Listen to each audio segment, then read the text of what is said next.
Hi everybody, welcome back. Now once again you join me on a very blustery, windy, rainy, wet day.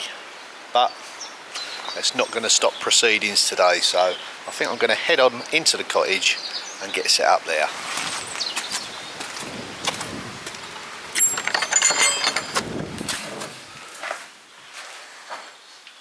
Wow, someone's been busy. Yeah, it's looking much better that side now. A little bit more levelling off to do, just a few high spots, but we're basically there with that. Now just to shortly address a few questions. People have said, why have you dug the floor out? Well, it was much higher at the back of the property than it was the front, so obviously I had to level it out. Dig it down low enough to allow for the membranes, the insulation, and then the final flooring, which will be a terracotta tile. I'll show you that shortly.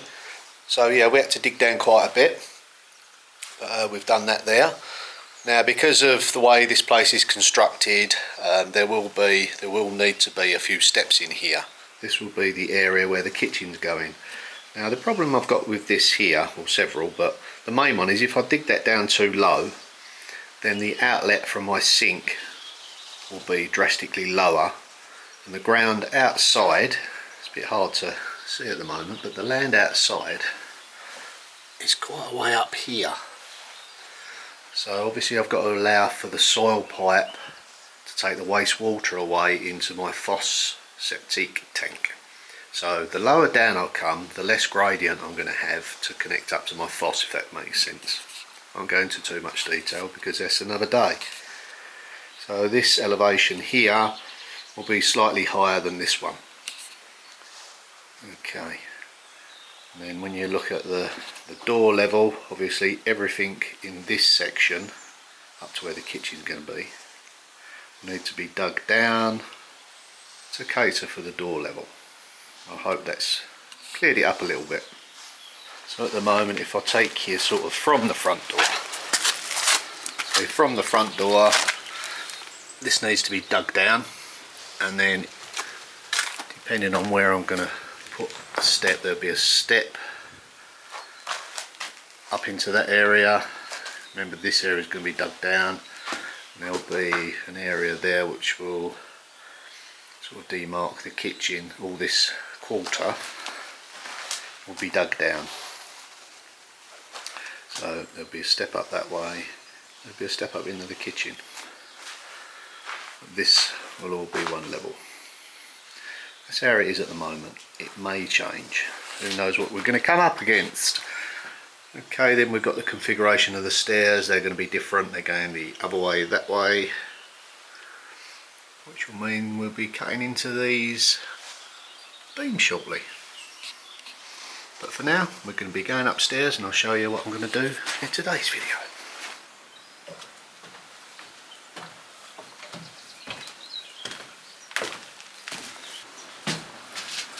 So I've recently fitted a Velux window in the roof area here.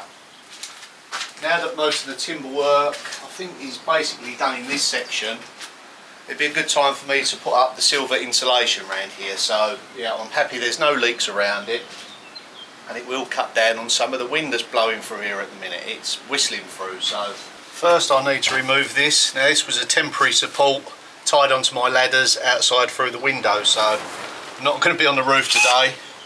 Far too windy.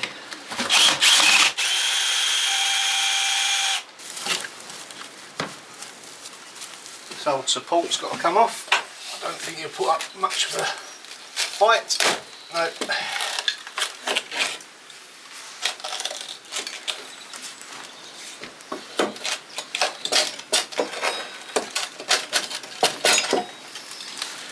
I've attached it with this bracket.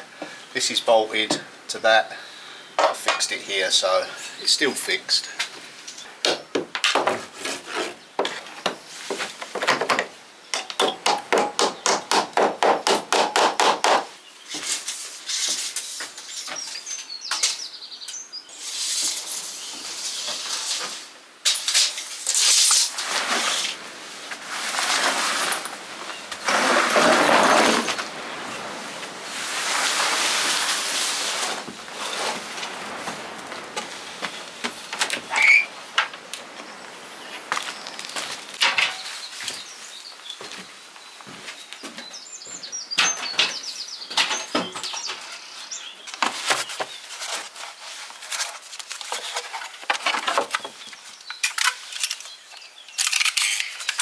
So this is the particular brand of foil insulation I'm using.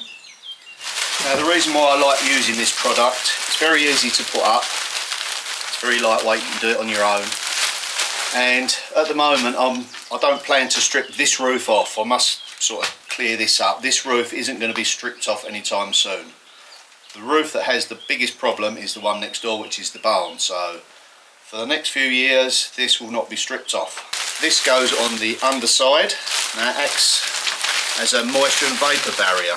So if you do it correctly and you overlap it right, if any water does get in from the outside, it will run down to the bottom and just evaporate away. So yeah, it's waterproof. And like I say, it reflects the heat away from the house in the summer, keeps it much cooler up here in the roof void space, and reflects the heat back. Now this isn't the only insulation I will be using in here. Like I say, this is mainly going to be like a vapour barrier for the exterior. And then I'm going to build a framework on the inside, and then that will be filled with a mineral or a sort of rock wool type, fiberglass type product. Maybe look at the lamb's wool, you know, I've got to do some comparisons. But yeah, I mean there's lots of ways of doing this. Not every way will suit every building, so this is my way and this is what I do. I dare say you'll let me know in the comments, won't you? I like to staple first, work my way along the top, dress it down into the bottom. Now if you start at the top, each layer that you put on an overlap, if there's any moisture at the very top of the roof, it will run down. If you do it the other way around, there's a chance that it will run inside, which you don't want.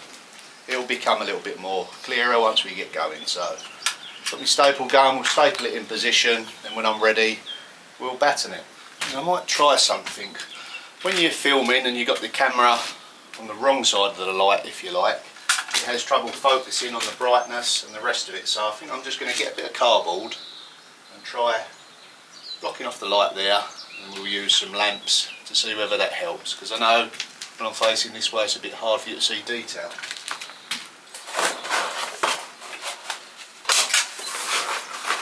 As that, that's what it was like before we put the Velux in.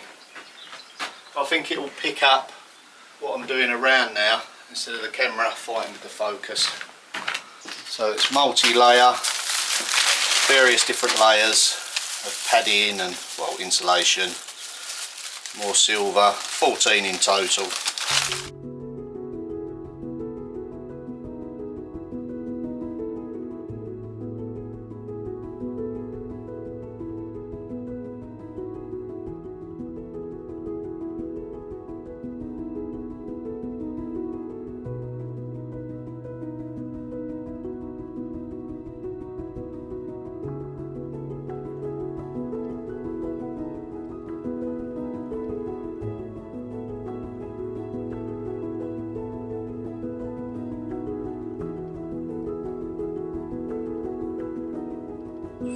So then from the centre out and upwards, slightly tall.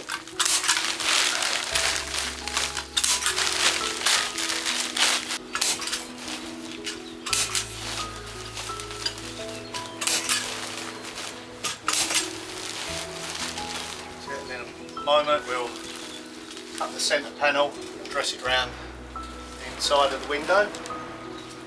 That's made a hell of a difference already with the wind. It feels warmer once you put this up.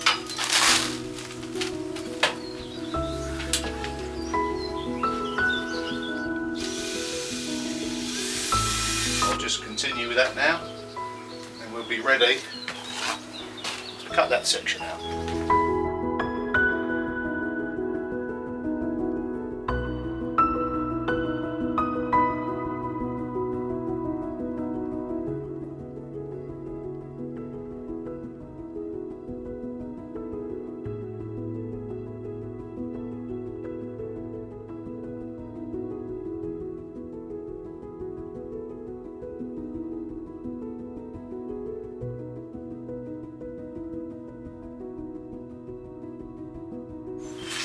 Okay, next job is to cut the opening out, but before I do that, I'm going to have a cup of tea. See you in a mo.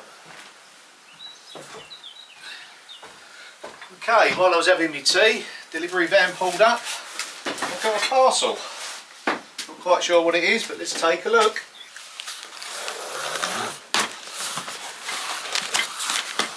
I think I know what it is. Well wrapped.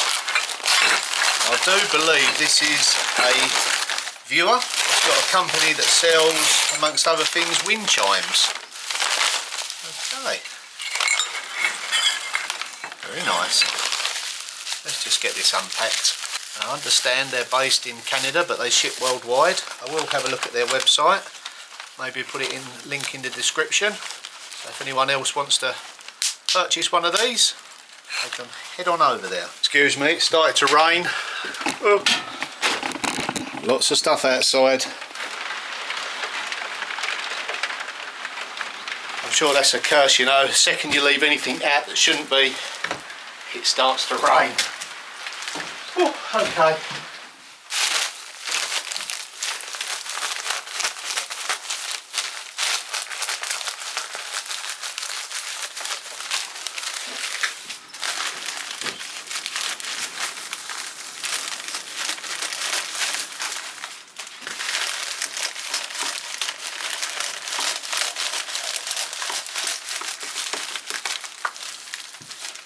So all the bits there will just overlap and get it all taped up, ready for the next stage.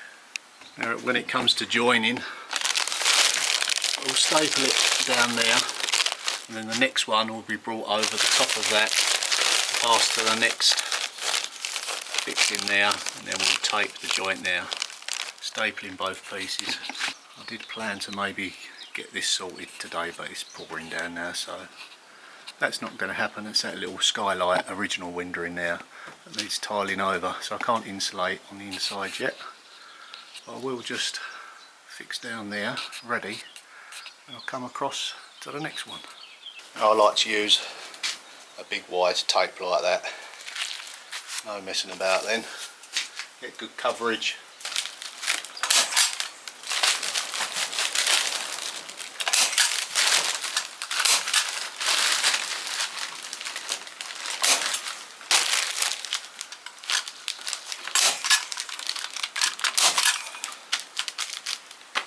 Blowing a gale out there.